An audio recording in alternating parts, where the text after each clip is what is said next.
ଅତୁଟ ବନ୍ଧନ ଧାରାବାହିକରେ ଆପଣମାନେ ଦେଖିବେ ତ୍ରିନାଲି କହିବେ, ତେଜ ତମେ ଏସବୁ କ'ଣ କରୁଛ?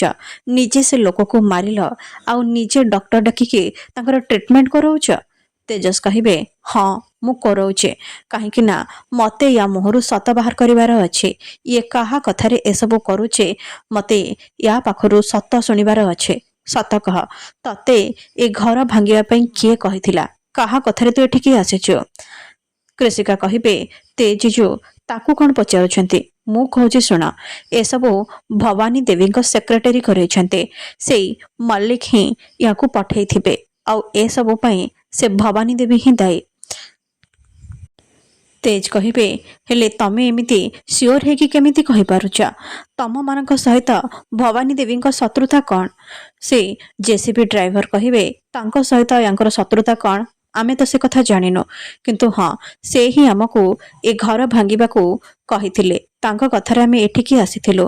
ତ୍ରିନାଲି ଭାବିବେ, ତେଜ ଯଦି ସବୁ ସତ କଥା ଜାଣି ଦିଅନ୍ତେ ତାହେଲେ ସେ ଚାକିରି ଛାଡ଼ିଦେବେ, ଆଉ ଚାକିରି ତାଙ୍କ ପାଇଁ ବହୁତ ଇମ୍ପୋର୍ଟାଣ୍ଟ। ନା, ମୁଁ ଏମିତି କେବେ ବି ହବାକୁ ଦେବିନି। ସେ କହିବେ, ତେଜ ତମେ ଭୁଲ ବୁଝୁଛ, ଏସବୁରେ ଭବାନୀ ଦେବୀଙ୍କ ହିଁ ହାତ ରହିବ। ଏସବୁ ପଛରେ ଅନ୍ୟ କେହି ଲୋକ ଅଛନ୍ତି, ସେ ଏମିତି କରିନଥିବେ। ଏପଟେ କୃଷିକା ଭାବିବେ, ଦିଦି ତେଜିଜୁକୁ ମିଛ କଥା କାହିଁକି କହୁଛନ୍ତି? ସେ ହୁଏତ ମହାନ ହେଇଥାଇ ପାରନ୍ତି, ହେଲେ ମୁଁ ଏସବୁ କଥା କାର୍ତ୍ତିକକୁ ନିଶ୍ଚୟ ଜଣେଇଦେବି। ଏହାପରେ ସେ କାର୍ତ୍ତିକଙ୍କୁ ଫୋନ କରି ସବୁ କଥା କହିବେ। କାର୍ତ୍ତିକ କହିବେ, ସେ ମଲ୍ଲିକର ଏତେ ସାହସ କୋଉଠୁ ଆସିଲା? ତାକୁ ମୁଁ ଆଜି ଜମା ବି ଛାଡ଼ିବିନି। ଏହାପରେ ସେ ମଲ୍ଲିକକୁ ମାରି ମାରି ସିଡ଼ି ତଳକୁ ନେଇ ଆସିବେ। ପୁରା ପରିବାର ସେଠି ପହଞ୍ଚିବେ।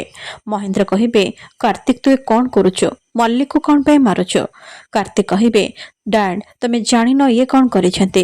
ଇଏ କଣ୍ଟ୍ରାକ୍ଟରେ ଦେଇ ଗୋଟେ ଲୋକକୁ ବୁଲଡୋଜର ଦେଇ ତ୍ରିନାଲିଙ୍କ ଘର ଭାଙ୍ଗିବାକୁ ପଠେଇଥିଲେ।